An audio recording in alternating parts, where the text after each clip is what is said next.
And welcome back to the Digital Legacy Podcast. I'm your host, Daniel Sanchez, Chief Executive Officer of Reekolect.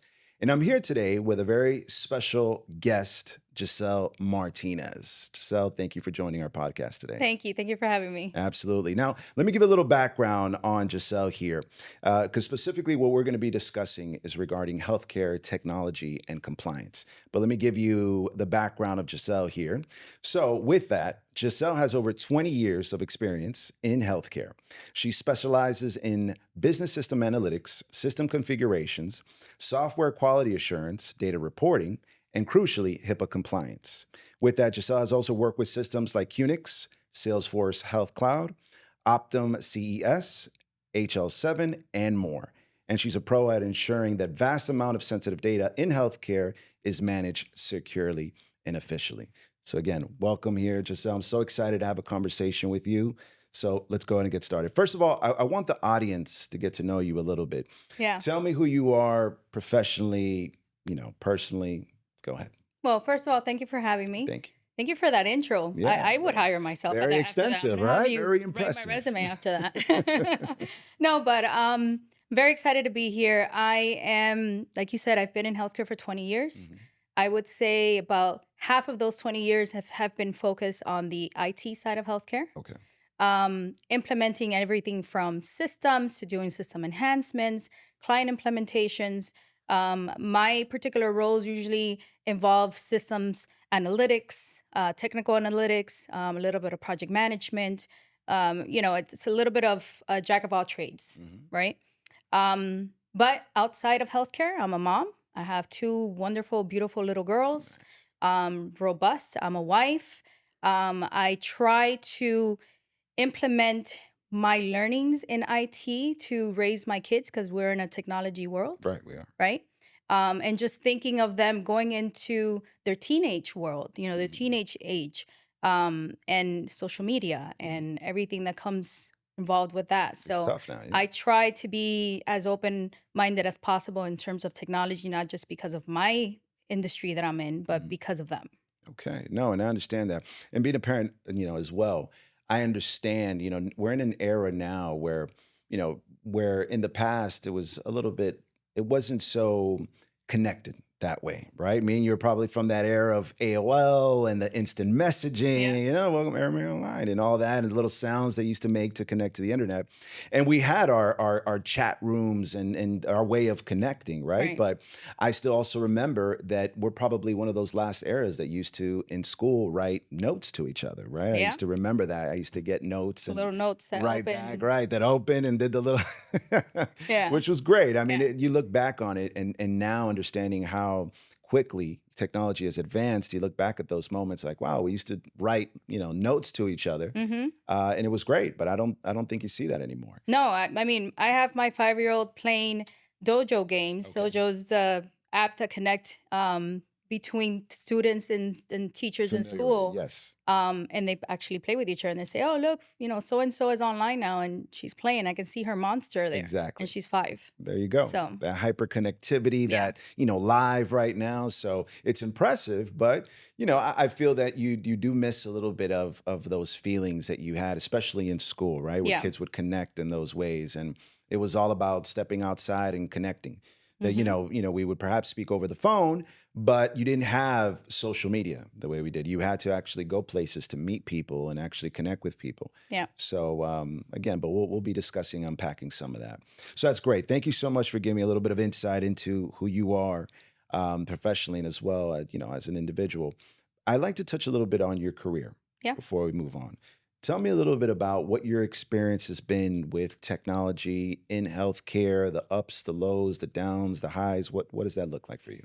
Healthcare is that industry that is very slow going in adopting technology. Okay. A lot of it has to do because of the compliance part of it, the protection, the providers, the health plans. They're very protective, not getting sued. No one wants to get sued, right? No one wants to go to court. So they're very slow going in adopting new technologies. Having said that, they get there. They just get there 10, 20 years after everybody else. Right. At some point, right? They get there. And I've been in the forefront of a lot of those adoption methodologies that, introducing them to HIPAA. Like you mentioned HIPAA of a little while ago, and HIPAA's not that old. HIPAA was enacted maybe 30 years ago, 28 years ago, in 1996, fairly to be new, exact. So if you really look at HIPAA, the length of HIPAA for privacy, security, patient privacy, compared to industry as a whole, it's a very small snippet of time, right? Those 30 years. And so I was in the forefront of getting providers to adopt HIPAA initially, right? And I've been in the forefront of a lot of those methodologies and helping them and the organizations in the industry adopt those different type of methodologies. But it gets there. It's just a matter of patience to get them. Could you share a little bit about, whether it was very smooth or did you struggle a little bit with that adoption with organizations really? A little bit of everything. Okay. HIPAA was something that it's a mandate. Mm-hmm. It was passed, and they gave them 2 years to put in all the policies and procedures in So you place. had to do it, right? So they had to do it. They had a cutoff, or their payments, their bottom line was gonna have a hit, right? That's an incentive. That's an incentive. Right, so everybody was on board. Okay, let's do this. Let's do this right. Other type of methodologies, when you're looking at from a project management perspective, getting them into an agile, development cycle has been a struggle. Until this day, I don't think I've ever worked with an organization that has been fully agile in healthcare. Whereas you have a lot of the other industries working fully agile methodologies to roll out enhancements. Healthcare, there's still to this day, I wouldn't say there's one organization that I've worked with has been fully, really agile. It's usually a hybrid combination of the old methodologies, waterfall, stuff like that, compared to agile. Okay. And kind of thinking back at what you're saying, so do you think the reason for that at its core, is it so much the compliance, the regulations, the fear of getting lawsuits, or is there something else? Is it the mindset that perhaps that the healthcare industry has, and not necessarily being too open to adopting, new methodologies or technologies that will help out in that process? What do you feel about that? It starts off with if it doesn't hit the bottom line, they probably won't do it. Okay. Right? That's the first mindset that just hasn't really shifted. Right. Right. So if it doesn't generate more money for us, then Yeah. It's not a priority. Yeah. Okay. That's how it starts off, and you have a lot of the older generation still working in that. That older generations just in general are slow in adopting new technologies, right? So that's where you have the new.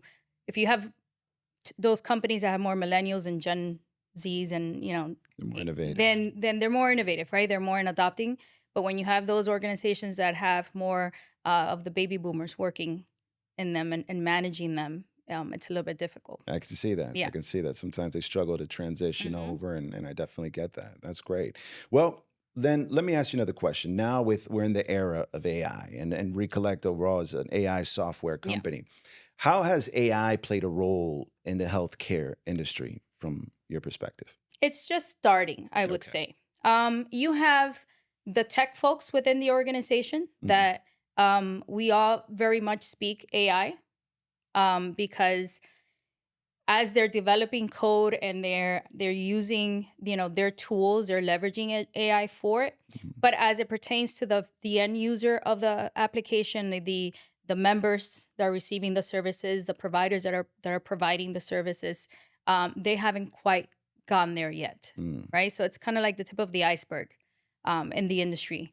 I see it coming, right? And I see all these CTO, these C-level leadership starting to really want to change organizational perspective, right? Of we need to start using AI, we need to start using these tools and adopt this and adopt them, right? So I know just recently, my organization that I'm working with now, they started using AI to record meetings. We're all remote, we're all scattered all over the world, and let's use AI to do this transcribing. Now, let's not just have the audio recording now. Let's have the AI transcribe and who said what and all that. But that's just starting off, right? It's baby AI. Of course. It could get much more advanced than that, which I could see that. That's great because, especially when you have organizations that are cross-cultural, right, that have different cultures, there Hmm. could be a language barrier on Yeah. all sides, right? Not only from them, with Americans and so on, even within our own country. So I definitely see that. But you're right. I mean, AI can be such more of a more effective tool to Hmm. provide efficiency. I'm assuming in the healthcare industry, what do I think about? What comes to mind is applications, Hmm. right? Application times. And sometimes as you're reviewing these applications, they lose you because there's so much and that sometimes you want clarity, but if you're at a location, you want to ask a question, you have to wait in line. Nobody wants to do that. If you're online, you don't know who to ask. Right. So again, there are systems that can help you again understand that application, get clarity on a particular question and move forward. So, Yeah. yes. Yeah, absolutely. I would say, we have bots that help process claims faster, help process claims. Exactly. And so that's where, like I said, on the IT side, if you're internal to the organization, you're using AI, the end user, still not much. I So, see that. I yeah. see that.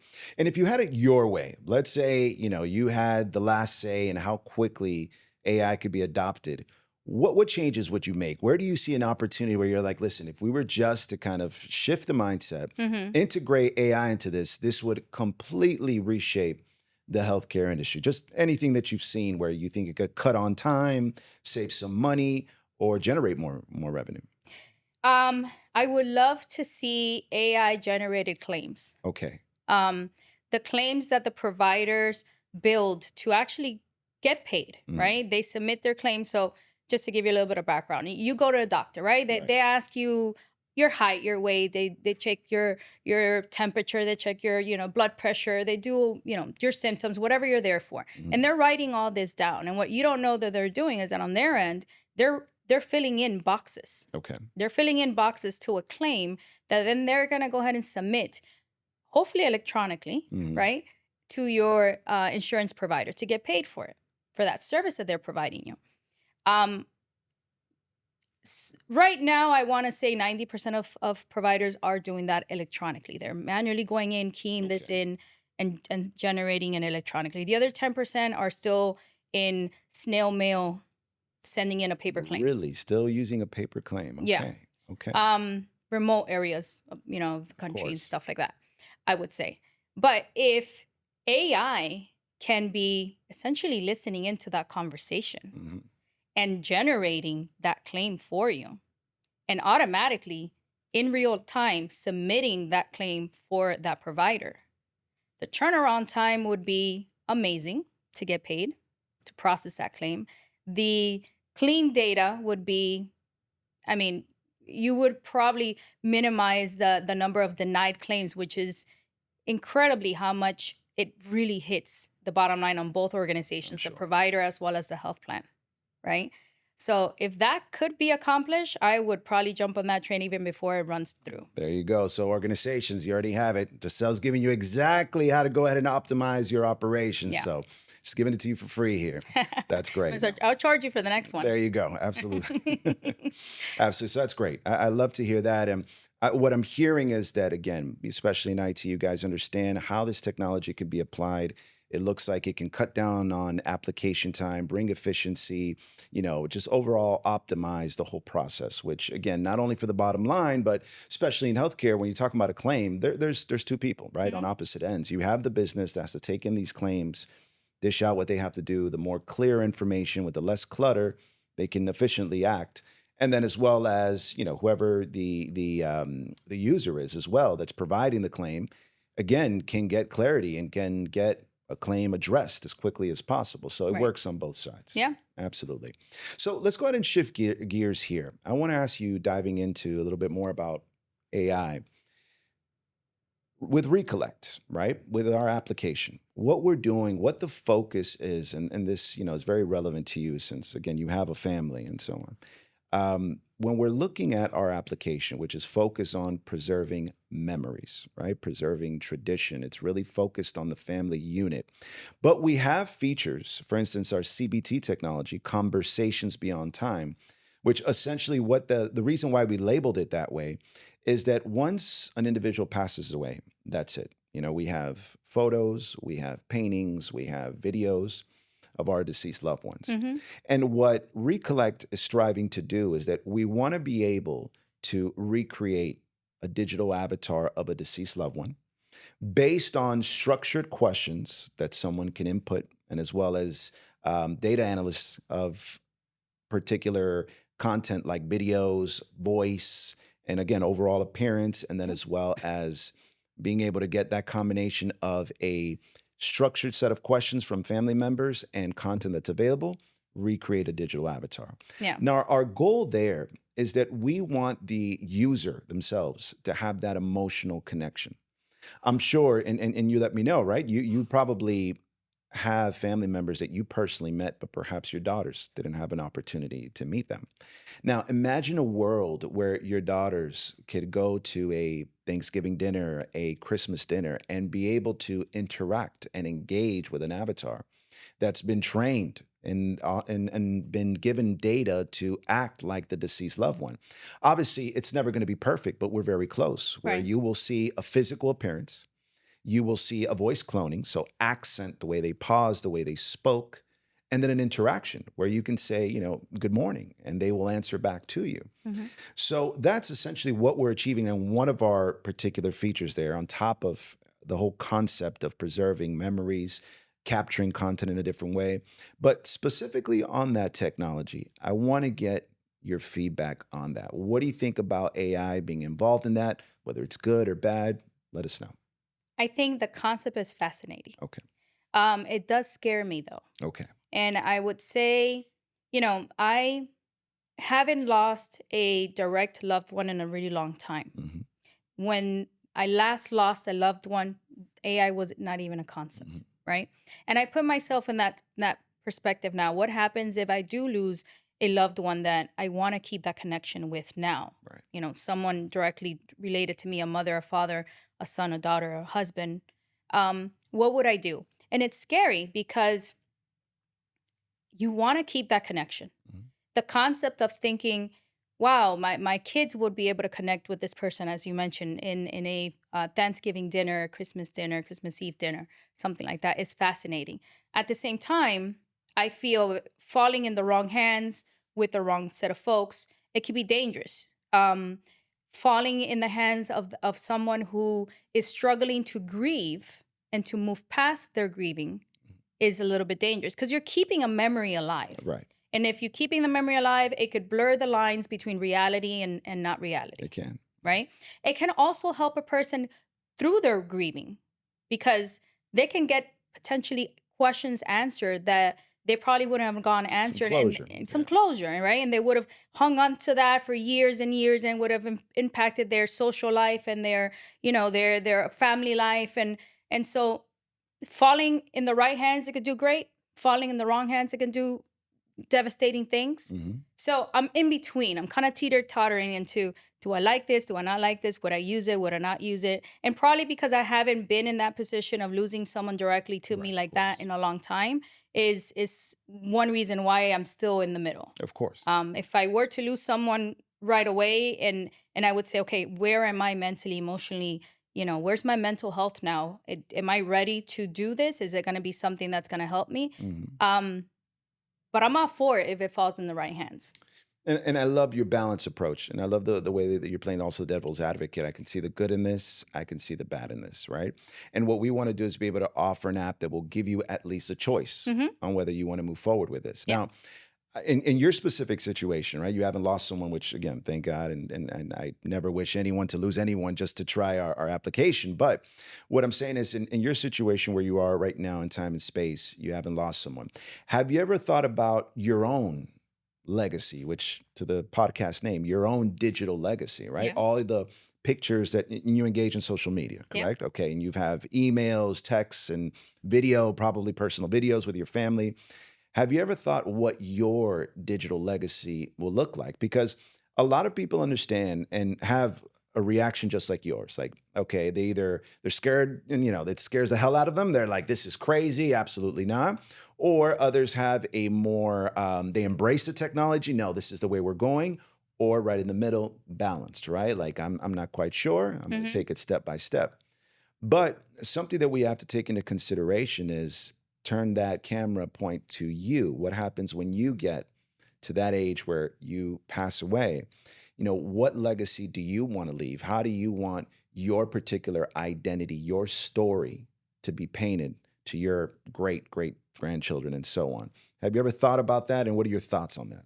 Yeah, I actually thought about it with my own grandparents. Like I said, I haven't lost anybody close to me in a long time. My grandparents being, one of the last ones, maybe 15 years ago Mhm. or so. And 15 years ago, this technology was not around, right? And now I say, wow, it would be great if I had a recording of my grandparents, other than just pictures and home videos, Right. to show my kids what their great grandparents were like. Because I see a lot of traits from my grandparents in my kids Of now. course. And I say, well, my grandmother used to talk like that. My grandfather used to give me those eyes, and it would be great to be like, hey, you see that look you just gave me? Grandma used to do that look to me Mhm. too, Mhm. and have them actually experience that. So when I think of that, I say, I would love that for my great grandkids, right? For them to get to know me even beyond my years. Um, but again, I want them to be in the right space and mind Right. to get to know me. Of course, and I can definitely respect that, Hmm. and that's something that we also want to preach, right? It's not only about your deceased loved one. One day you will be at an age where you're going to pass on, and it's really about you have to think about it. Everyone has to think about it. What type of legacy do you want to leave? Will your grandchildren be able to have sufficient amount of content to be able to reconstruct yourself and have at least the choice, the option? Yeah. And that's something that we want. Because I'm sure, as you already know, especially when you engage in social media, and you let me know how you feel about this, right? When we're taking pictures, right now, the majority, just overall in general, I would see that people just want the likes, the comments, the views. That's what it's all about. The Right. analytics. How many people liked it? How many people viewed me? How many people are following me? Well, we have platforms that, that's the focus. They generate revenue from. That's what it is. At Reekolect, we want to reshape that thought process of, instead of, well, let me take a picture of my food and a picture of, just a group setting. Hey, let me catch a little content of me and my dad, having a joke, Hmm. discussing a joke, Yeah. discussing an event that just happened, whether we're bored, we're happy, did this show, was it good? How was this movie? And we really want to turn the focus on that, put a spotlight on that, because those are the interactions that later on in life is what you want to see, the small little gestures and interactions that you had with that particular loved one. So that's really the focus. But I love the way you're looking at it at a balanced approach, which again is what we want. Now, this leads perfectly into another question, going back now into healthcare, specifically about, we're asking at Reekolect for people to provide us with some of the most intimate memories, and it's essentially content and data. Yep. Same thing with healthcare, right? That's why you have HIPAA and so on. What have you seen in the healthcare industry? What measures have you seen taken to protect the sensitive data, lab results, personal information? What have you seen been done? In that perspective, healthcare is the most robust, I would say, one of the most robust industries out there to protect data. Hmm. Mainly because of the guidelines set forth by HIPAA, Hmm. right? And now that organizations have adopted HIPAA, they've understand it. Now it's a matter of, how do we add value to the service that we give, and that value, part of that value that they add, is the data protection, right? So when you're looking at PHI, personal health information, you're looking at, you're looking at everything from the person's name and social security, their age, but you're also looking at their healthcare information, right? Right. You're looking at diagnosis, who the provider is, what type of treatment they received, and you want to protect all of Of that, course. Of right? course. So there's guidelines for everything under the sun when it comes to that. You can't send an email that's not encrypted. You're not allowed to send an email that has more than 3 data points of PHI, right? So if your name, your birthday, and your social security are on the same email, you're not allowed to send it. It's less than 3, Okay. right? But then you have user access, right? Who's allowed to see what in your systems? And you try to minimize that, right? If this person's role is to be a nurse practitioner, right? You want them to have only the information, the clinical information that they need to provide their service. You don't want them to have financial information. Right. If you have high priority members, you have the celebrities of the world, the Kim Kardashians of the world, then they need insurance, they need They healthcare do. also, right? They're humans, and they come into your practice. You need to protect that. You need to who's allowed to see that this person is not just Joe Blow from the street. This Right. person is a celebrity, And they're probably targets as well. and they're targets, right? And they're going to be more of a target than Joe Blow from the street, right? Exactly. And not that anybody's information is more is should be more protected than anybody else's, right? Everybody's information is protected the same way, but you just protect it in the same way from different approaches, from different venues. Absolutely. And I can see that, right? Mhm. Celebrities probably have a very serious concern because there are people that will pay a lot of money to understand whether a celebrity had some diseases or, just Yeah. something that they can create some gossip, some news from.